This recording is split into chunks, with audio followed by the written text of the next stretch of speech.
Hi, everybody. Hello. Welcome to Pajama Storytime. My name is Miss Elizabeth, and I'm your children's librarian here at Goleta Valley Library, and I'm so excited you could join us tonight. If you're brand new here, welcome. Every Wednesday at 7 o'clock, we get together right here on Facebook and YouTube to end our day with some stories and songs and to celebrate reading with the ones we love. And I'm not the only one who's excited that you're here. Can you say hello to Pumpkin the kitty? Pumpkin is so excited that you joined us for story time tonight, and we thought we would get started with one of our favorite story time songs, which is The More We Get Together. Can you sing along if you know the words? The more we get together, together, together, the more we get together, the happier we'll be. 'Cause my friends are your friends and your friends are my friends. The more we get together, the happier we'll be. Yay! We're so excited that you're here and that we get to be together virtually for our story time tonight. We have a really fun story that celebrates the magical season that we're in right now. If anybody at home celebrates the holidays, we wanted to wish you a happy holiday. And we have a story that's pretty festive and seasonal tonight, so I think you're going to like it. Pumpkin, should we show what story it is? Okay, let's go get our story. This one is a classic. We are going to be reading The Polar Express.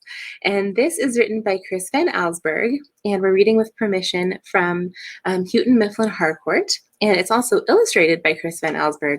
And his illustrations in this book won him this beautiful, shiny seal right up here, the Caldecott medal. So let's dive into our story tonight. We can't wait to share it with you. So get nice and cozy if you have a special friend at home, like a doll or a stuffed animal or a toy, or just even a favorite blanket. Go ahead and get your friend and get nice and cozy, okay? Because we're going to have a pajama story time. And Pumpkin's going to go get in Pumpkin's kitty bed, and we are going to go on the Polar Express. Let's climb aboard and let's see what happens.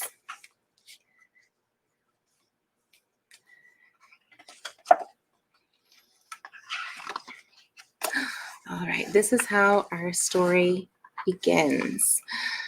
I see a friend looking out his bedroom window. On Christmas Eve, many years ago, I lay quietly in my bed. I did not rustle the sheets. I breathed slowly and silently. I was listening for a sound a friend had told me I'd never hear, the ringing bells of Santa's sleigh. There is no Santa, my friend had insisted, but I knew he was wrong. Late that night I did hear sounds, though not of ringing bells. From outside came the sounds of hissing steam and squeaking metal. I looked through my window and saw a train standing perfectly still in front of my house. That sounds very exciting and magical.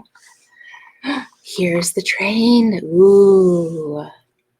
It was wrapped in an apron of steam. Snowflakes fell lightly around it. A conductor stood at the open door of one of the cars. He took a large pocket watch from his vest, then looked up at my window. I put on my slippers and robe. I tiptoed downstairs and out the door. All aboard, the conductor cried out. I ran up to him. Well, he said, are you coming? Where? I asked. Why, to the North Pole, of course, was his answer. This is the Polar Express. I took his outstretched hand and he pulled me aboard. Ooh, now we're on the train. How beautiful. The train was filled with other children, all in their pajamas and nightgowns. We sang Christmas carols and ate candies with nougat centers as white as snow. We drank hot cocoa as thick and rich as melted chocolate bars. Outside, the lights of towns and villages flickered in the distance as the Polar Express raced northward. I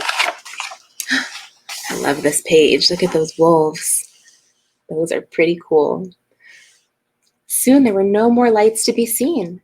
We traveled through cold, dark forests where lean wolves roamed and white-tailed rabbits hid from our train as it thundered through the quiet wilderness.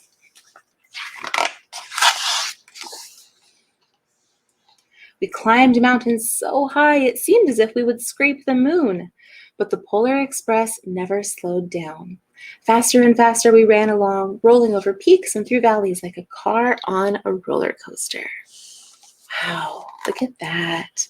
Those mountains are so high, and there's the Polar Express right up at the top. The mountains turned into hills, the hills to snow-covered plains. We crossed a barren desert of ice, the great polar ice cap. Lights appeared in the distance. They looked like the lights of a strange ocean liner sailing on a frozen sea.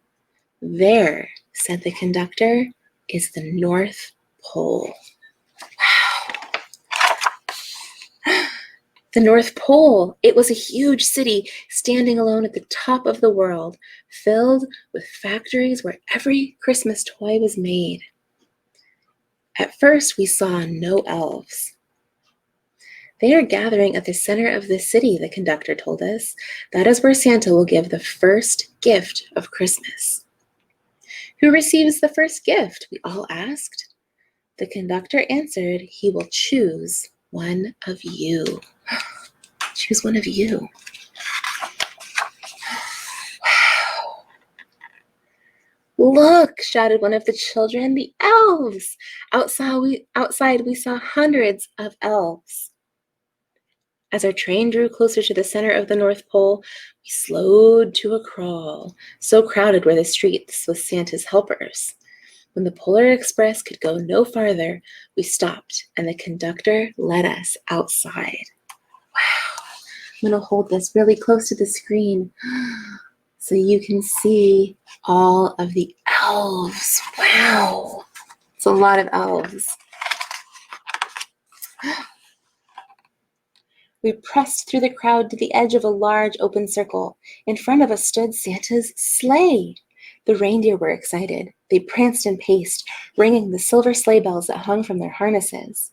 It was a magical sound like nothing I'd ever heard. Across the circle, the elves moved apart and Santa Claus appeared. The elves cheered wildly.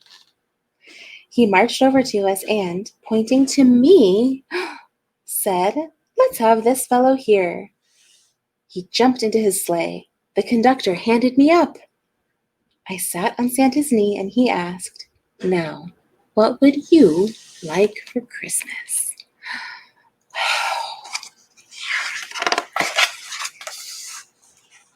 I knew that I could have any gift that I could imagine.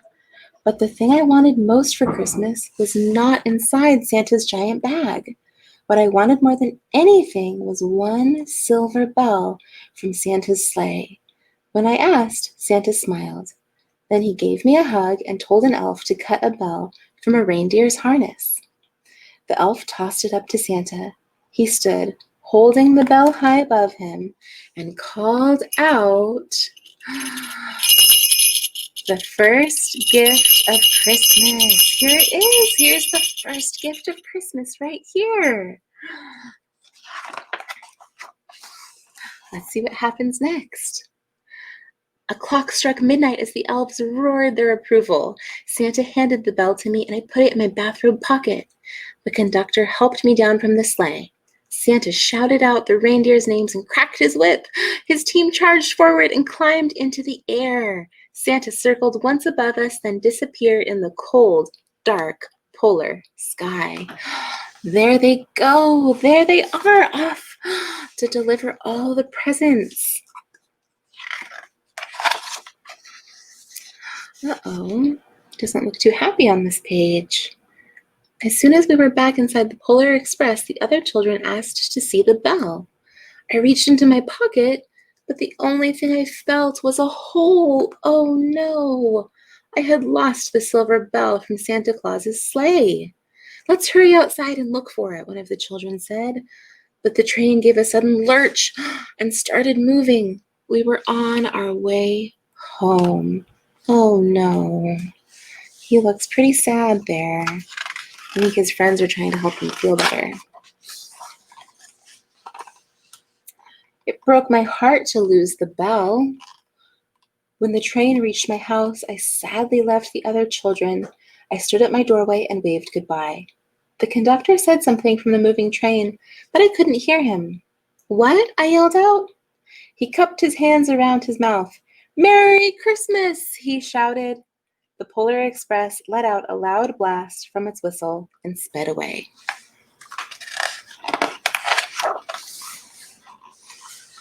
On Christmas morning, my little sister Sarah and I opened our presents. When it looked as if everything had been unwrapped, Sarah found one last small box behind the tree. It had my name on it. Inside was the silver bell. Here it is. There's the bell. We got it back. There was a note. Found this on the seat of my sleigh. Fix that hole in your pocket. Signed, Mr. C. What do you think that stands for? Do you think it stands for Mr. Claus? I think so. I shook the bell. It made the most beautiful sound my sister and I had ever heard. But my mother said, "Oh, that's too bad." "Yes," said my father, "it's broken." When I'd shaken the bell, my parents had not heard a sound.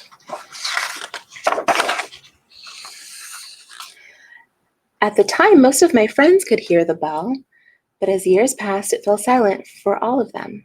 Even Sarah found one Christmas that she could no longer hear its sweet sound. Though I've grown old, the bell still rings for me as it does for all who truly believe. The end.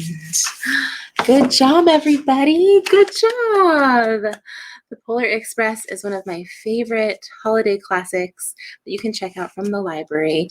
It's really magical and seasonal, and it's a lot of fun. And I love the sort of the mystery at the end where we get to find the bell again. I think that's so exciting.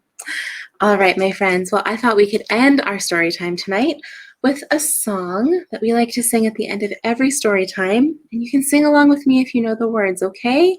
Pumpkin the Kitty is going to join us again. And we're going to sing Twinkle, Twinkle, Little Star, okay? Twinkle, twinkle, little star, how I wonder what you are. Up above the world so high, like a diamond in the sky. Twinkle, twinkle, little star, how I wonder what you are. Yay! Great job, everyone. Thank you so much for joining us for Storytime tonight. If you celebrate the holidays, we wanted to wish you a happy holiday, and we hope that you're all staying safe and having a wonderful season. And we hope to see you soon at our sidewalk service at Goleta Valley Library. Take care, everybody, and sweet dreams. Bye.